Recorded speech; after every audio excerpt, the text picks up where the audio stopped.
चंद्रपुर राज्य में पीतम्बर नाम का एक गरीब ब्राह्मण रहता था। कथा सुनाकर, धार्मिक कार्य कराकर उसे जो भी धन मिलता उससे जैसे तैसे अपने परिवार का पालन पोषण करता था। उसके परिवार में उसकी पत्नी कल्याणी, 2 बेटे और एक बेटी थी।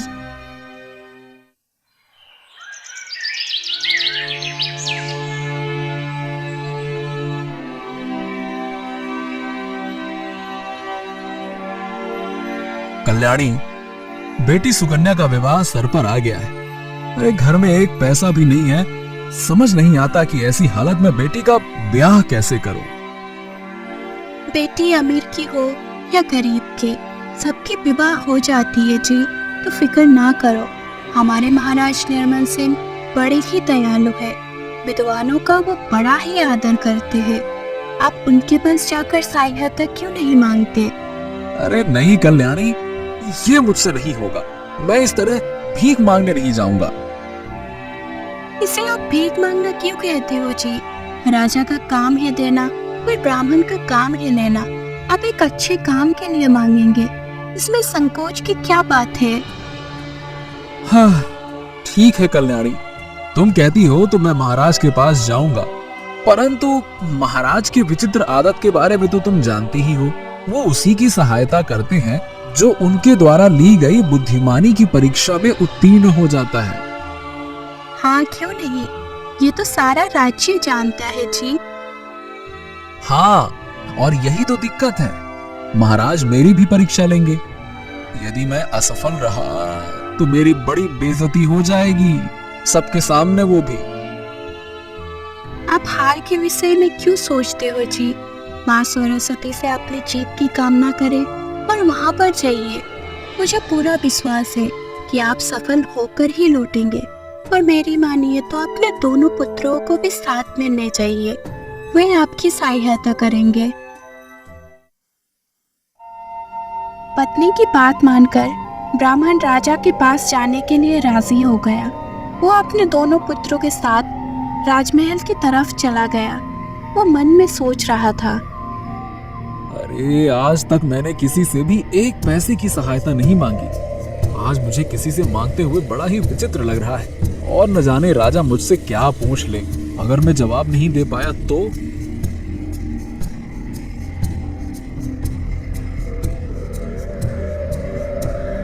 जल्दी ही वो राजमहल में पहुंच गया। प्रहरी ने जाकर राजा को संदेश दिया, महाराज की जय हो। राजमहल के द्वार पर एक निर्धन ब्राह्मण अपने 2 पुत्रों के साथ खड़ा है। वो आपसे मिलना चाहता है महाराज। अच्छा, ऐसी बात है। जाओ, उस ब्राह्मण को भेज दो। ब्राह्मण अपने दोनों बेटों के साथ राजा के सामने उपस्थित हुआ और बोला, प्रणाम महाराज। जी ब्राह्मण देवता, कहिए और आज्ञा कीजिए कि मैं आपके किस प्रकार सहायता कर सकता हूं। महाराज, मेरी पुत्री के विवाह की तिथि नजदीक आ गई है। घर में दरिद्रता का वास है, इसीलिए आपके पास सहायता मांगने आया हूं महाराज। ठीक है, सहायता करने के लिए हम तैयार हैं। आप ब्राह्मण देवता हैं, आपकी सहायता नहीं करेंगे तो भला किसकी करेंगे? पर इसके लिए आपको बुद्धि की परीक्षा उत्तीर्ण करनी होगी। जी बिल्कुल महाराज, इसके लिए मैं और मेरे पुत्र दोनों तैयार हैं। कहिए महाराज। ठीक है, आप बड़े हैं, इसीलिए सबसे पहले आपकी परीक्षा लेता हूं ब्राह्मण देवता। मैं तुम्हें अधूरी कहानी सुनाऊंगा जिसे तुमको सही ढंग से पूरा करना होगा। जी, आप कहानी सुनाए महाराज। तो सुनिए ब्राह्मण देवता। एक राजा था। एक दिन वो रात को अपने शयन कक्ष में लेटा हुआ था। तभी उसने अपने सेवकों को बुलाया और कहा, कुछ समय पहले दक्षिण दिशा की ओर से एक पक्षी की आवाज सुनाई दी थी। जाओ और जाकर पता लगाओ कि आखिरकार वो पक्षी है कौन। कौन था वो? जाओ। जो आज्ञा महाराज। सेवक महल से बाहर आया और दक्षिण दिशा की ओर चला गया। वो मन ही मन में सोच रहा था, महाराज भी बड़े ही अजीब हैं। इतनी रात को मैं कैसे पता लगाऊंगा कि आखिरकार उन्होंने कौन से पक्षी की आवाज सुनी थी? क्या ही बोलूं। तभी सेवक को किसी स्त्री की रोने की आवाज सुनाई दी। वो ये आवाज सुनकर आश्चर्य में पड़ गया। वो झाड़ियों के समीप पहुंचा जहां से वो आवाज आ रही थी। तभी उसने देखा कि एक निहत्थे व्यक्ति को 3-4 आदमी मार रहे थे और वो स्त्री खड़ी हुए रो रही थी। अरे, ये लोग इस आदमी को मार क्यों रहे हैं? सेवक ने उस आदमी को बचाने के लिए बाकी तीनों लोगों को ललकार कर कहा, ठहरो दुष्टों, मैं तुम्हें अभी बताता हूँ। सेवक उन बाकी 3 लोगों से भिड़ गया और उनके एक साथी को मार डाला। अपने साथी की ये हालत देखकर बाकी लोग भाग खड़े हुए। हाँ, भैया, हम परदेसी हैं, कहीं ठहरने के लिए जगह ढूंढ रहे थे, तभी इन लुटेरों ने हम पर हमला कर दिया। अगर तुम ना आते तो ये लोग तो हमें मार ही डालते। धन्यवाद भैया, धन्यवाद। हमारी सहायता करो भैया। हाँ ठीक है, चिंता मत करो बहन, ईश्वर जो भी करता है ठीक ही करता है। मैं किसी और काम से निकला था, लेकिन खैर चलो आओ, मैं तुम्हें किसी सुरक्षित स्थान पर पहुंचा देता हूँ, चलो। फिर सेवक उन दोनों को एक धर्मशाला में ले गया और वहां उनके रहने का उचित प्रबंध कर दिया। जब वो सेवक वापस महल में पहुंचा तो राजा ने पूछा, कुछ पता लगा कौन सा पक्षी था वो? अब नहीं महाराज, क्षमा कीजिए। महल से निकलते ही मुझे एक स्त्री की रोने की आवाज सुनाई दी। इसके बाद सैनिक ने सारी बात राजा को बता दी। सारी बात सुनकर राजा को क्रोध आ गया और उसने कहा, तुम्हें जिस काम के लिए भेजा था वो पूरा करके नहीं आए और दूसरे काम में लग गए, इसीलिए हम तुम्हें कारागार में डालते हैं, ले जाओ इसे। राजा के आदेश पर सैनिक को कारागार में डाल दिया गया।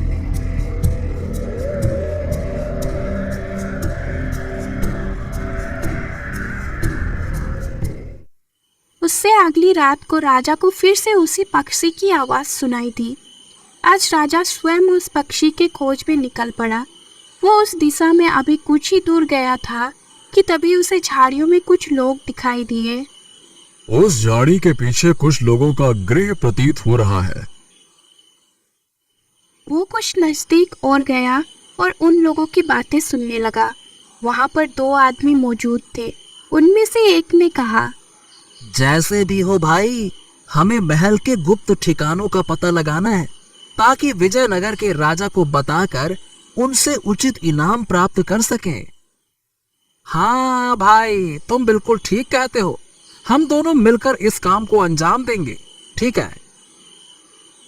उन दोनों की बातें सुनकर राजा को यह समझते हुए देर न लगी कि वे दोनों शत्रु देश विजयनगर के जासूस थे।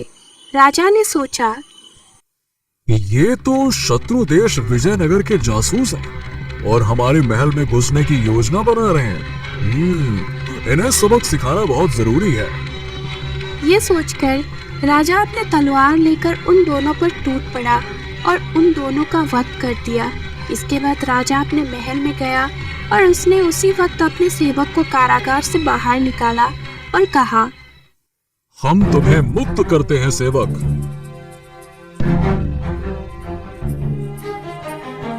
ब्राह्मण देवता, तो कहानी के अनुसार जब राजा सेवक को एक बार दंड दे चुका था, फिर उसने उसे मुक्त क्यों किया, बता सकते हो? अभी बताता हूँ महाराज, तो आप मेरी बात सुनिए। राजा ने सेवक को मुक्त करते हुए उससे ये कहा था, सैनिक, तुम निर्दोष हो। उस पक्षी का पता लगाने हम स्वयं भी गए थे। शत्रु देश के गुप्तचरों का भांडा फोड़ तो कर सके, मगर हम परिंदे की जानकारी नहीं प्राप्त कर सके। हमें समय और परिस्थितियों को देखकर ही चलना पड़ता है। वही तुमने भी किया, इसीलिए जाओ, तुम निर्दोष हो।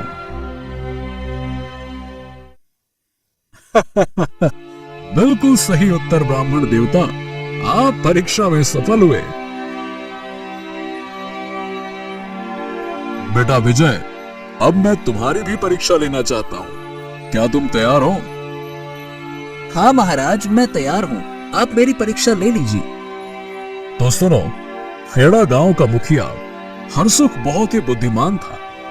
वो रोज गांव वालों से नए और अनोखे प्रश्न पूछा करता था। उसी गांव का रहने वाला एक लड़का जिसका नाम बिरजू था, वो उसके हर प्रश्न का बड़ी ही सूझबूझ से उत्तर देता था। एक दिन मुखिया ने बिरजू से पूछा, अरे ओ बिरजू, क्या तुम कोई ऐसे 2 व्यक्तियों को ला सकते हो जिनमें से एक ने कभी सच ना बोला हो और दूसरे ने झूठ? हाँ बिल्कुल मुखिया जी, मैं ऐसे आदमियों को ला सकता हूँ। आप बस मुझे 1 दिन का समय दीजिए, मैं ले आता हूँ। ठीक है बिरजू, जाओ, मैं तुम्हें कल तक का समय देता हूँ, जाओ।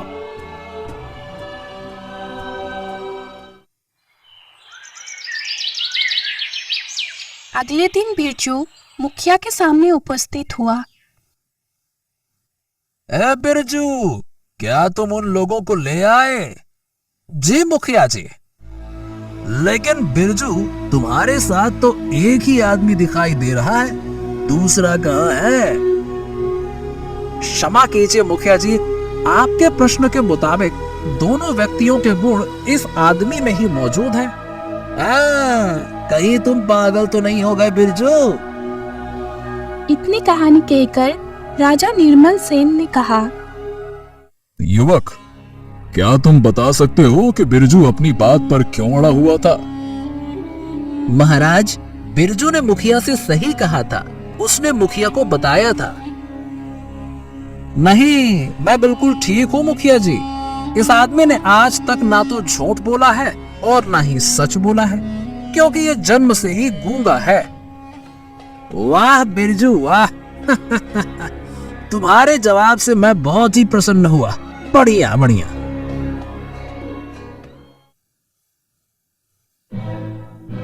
युवक, जिस बुद्धिमानी से तुमने कहानी पूरी की है, उससे हम बहुत ही खुश हुए। हम तुम्हारी भी इच्छा जरूर पूरी करेंगे। अब राजा निर्मल सेन ने दूसरे पुत्र से पूछा, अब युवक, क्या तुम परीक्षा के लिए तैयार हो? जी महाराज, मैं बिल्कुल तैयार हूँ। आप प्रश्न पूछिए। तो सुनो, मैं तुम्हें उस समय की कथा सुनाता हूँ जब मानव सभ्यता का विकास नहीं हुआ था। मानव नए नए आविष्कारों से अपनी सुख समृद्धि में वृद्धि करता चला आ रहा था। उस काल में एक जुलाहा रहता था जिसका नाम था बीरम। बीरम के 2 पुत्र थे, सूरज और चंद्र। उसकी पत्नी का निधन हो चुका था, इसीलिए पुत्रों की देखभाल उसे ही करनी पड़ती थी। उसके पुत्र बड़े ही नटखट थे। धीरे धीरे समय बीतता गया और दोनों पुत्र बड़े हो गए। बीरम अक्सर ये बात सोचा करता था, हाँ, काश इस घर को संभालने के लिए कोई स्त्री होती तो कितना अच्छा होता। अरे वो पूरा का पूरा घर साज संवार कर रखती। मैं कितना भागा हूं भगवान।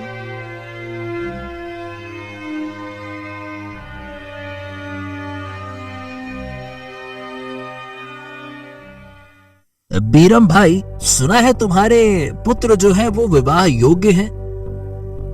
आपने ठीक सुना है शंकर भाई, ये मेरे दोनों पुत्र सूरज और चंद्र हैं। बीरम भाई, फुलवा और चमेली नाम की मेरी विवाह योग्य 2 पुत्रियां हैं। मैं चाहता हूं कि आप उनका रिश्ता स्वीकार कर लें, हैं? हाँ, नेकी और पूछ-पूछ, मुझे रिश्ता स्वीकार है। इस तरह से बीरम के दोनों बेटों की शादी हो गई। दोनों नई बहुएं आई और उन्होंने अस्त व्यस्त पड़े हुए घर को पूरा साज संवार दिया। हाँ, मैं यही तो चाहता था कि मेरे घर को कोई साज संवार दे और उसे रहने लायक बनाए। हाँ, आज मेरे मन की सारी मुराद पूरी हो गई। इस प्रकार खुशियों से भरा हुआ 1 वर्ष बीत गया और दोनों पुत्र वधुओं ने अपने ससुर से कहा, पिताजी, हमें अपने माता पिता से मिले हुए पूरा 1 वर्ष बीत गया है। हम 1 महीने के लिए उनके पास जाना चाहते हैं।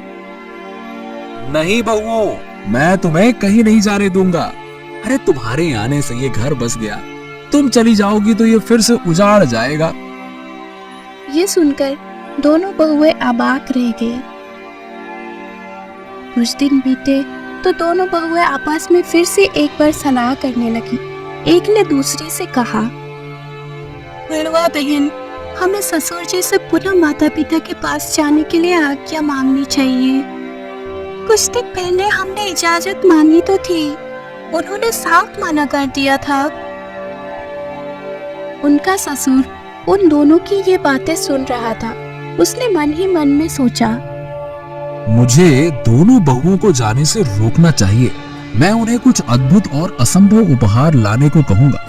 वो नहीं ला सकेंगे और फिर वो अपने माता पिता के पास नहीं जाएंगे।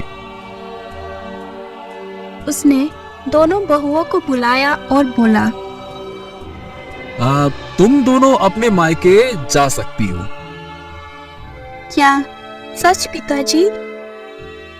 हाँ हाँ हाँ, बिल्कुल जा सकती हो, परंतु मेरी एक शर्त है और वो ये है, फुलवा बहू, तुम्हें अपने मायके से कागज में आग और चमेली, तुम्हें कागज में हवा लानी होगी।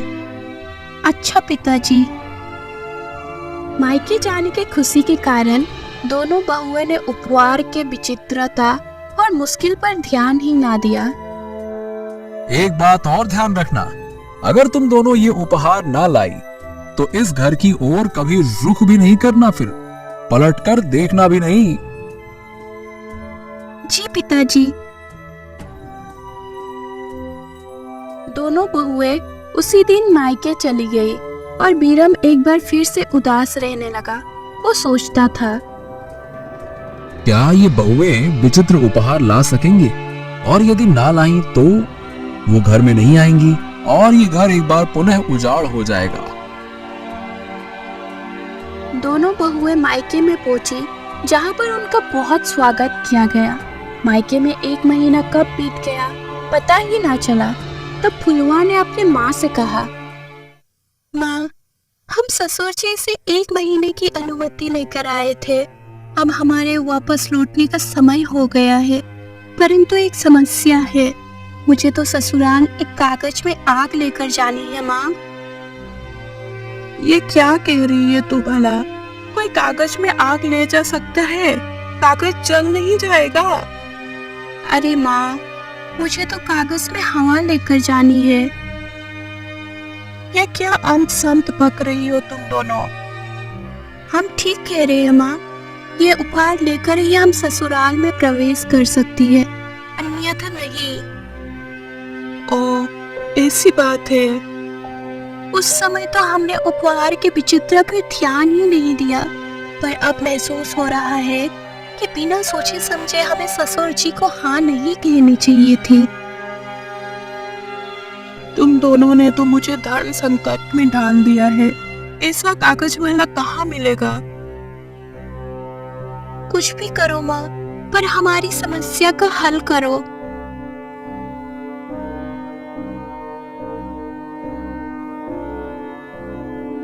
तुम फिक्र ना करो, मैं तुम्हें मतय प्रधान के पास लेकर चलती हूँ।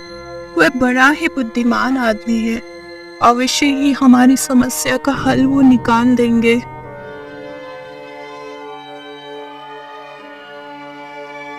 वे सभी मतय प्रधान के पास पहुंचे।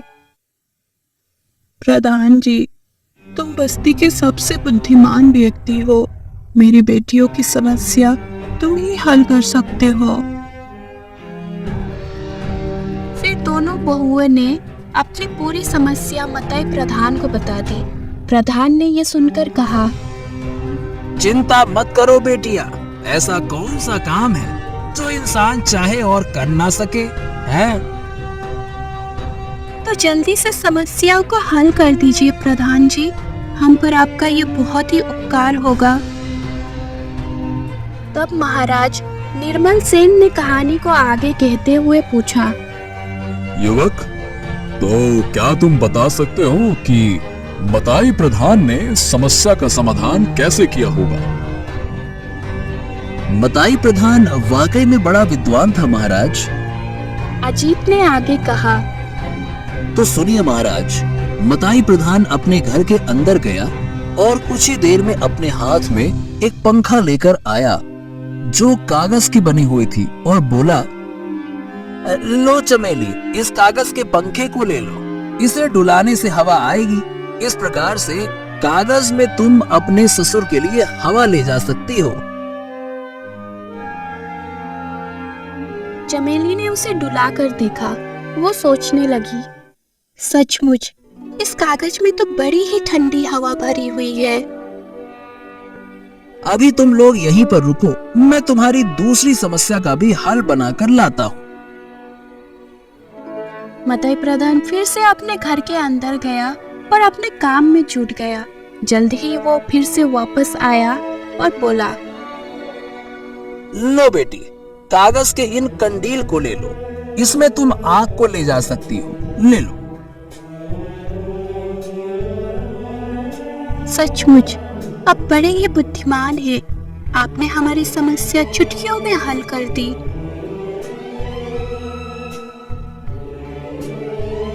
दोनों बहनें कागज का बना हुआ पंखा और कागज का बना हुआ कांडील लेकर अपने ससुराल में आ पहुंचे और उनके आते ही उनके ससुर ने पूछा,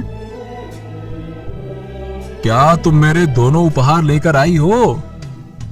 हाँ पिताजी, ये कागज का कंडील है। दिन के समय हम द्वार पर लटका देंगे, जिससे घर की शोभा बढ़ेगी, और रात को इसमें दीपक जलाने से यह प्रकाश फैलाएगी। तब चमेली ने कागज का पंखा दिया और कहा, पिताजी, इसे आप अपने चेहरे के पास डुला कर देखें। ओह, इससे तो बहुत ही अच्छी हवा आ रही है बहू, ये पंखा केवल हमारे परिवार को ही सुख नहीं देगा, बल्कि दुनिया भर में प्रचलित होकर लोगों को सुख देगा। बेटियों, तुम बहुत ही मूल्यवान उपहार लाई हो, पर तुम दोनों इन उपहारों से भी ज्यादा मूल्यवान हो। मैं तुमसे बहुत ही खुश हुआ, और जब चाहे तुम अपने मायके जा सकती हो। इतनी कहानी कहकर अजीत चुप हो गया। तब महाराज ने कहा, युवक, तुमने बड़े ही उत्तम ढंग से कहानी पूरी की। तुम भी हमारी कसौटी पर बिल्कुल खरे उतरे हो। धन्यवाद महाराज, धन्यवाद। ब्राह्मण देवता, तुम और तुम्हारे पुत्र दोनों ही अत्यंत विद्वान हैं, बुद्धिमान हैं। तुम्हारी बेटी का विवाह खूब धूमधाम से किया जाएगा, परंतु मेरी एक शर्त है। अब क्या अभी भी कोई शर्त बाकी है महाराज? हाँ ब्राह्मण देवता, मैं अपनी दोनों बेटियों का विवाह तुम्हारे बेटों के साथ करना चाहता हूँ, यानी तुम्हें संधि बनाना चाहता हूँ। ये आप क्या कह रहे हैं महाराज? अरे कहाँ राजा भोज और कहाँ गंगू तेली? ऐसा कुछ नहीं है, ये सब हमने बहुत ही सोच समझकर निर्णय लिया है। ब्राह्मण देवता, तुम इसकी चिंता ना करो।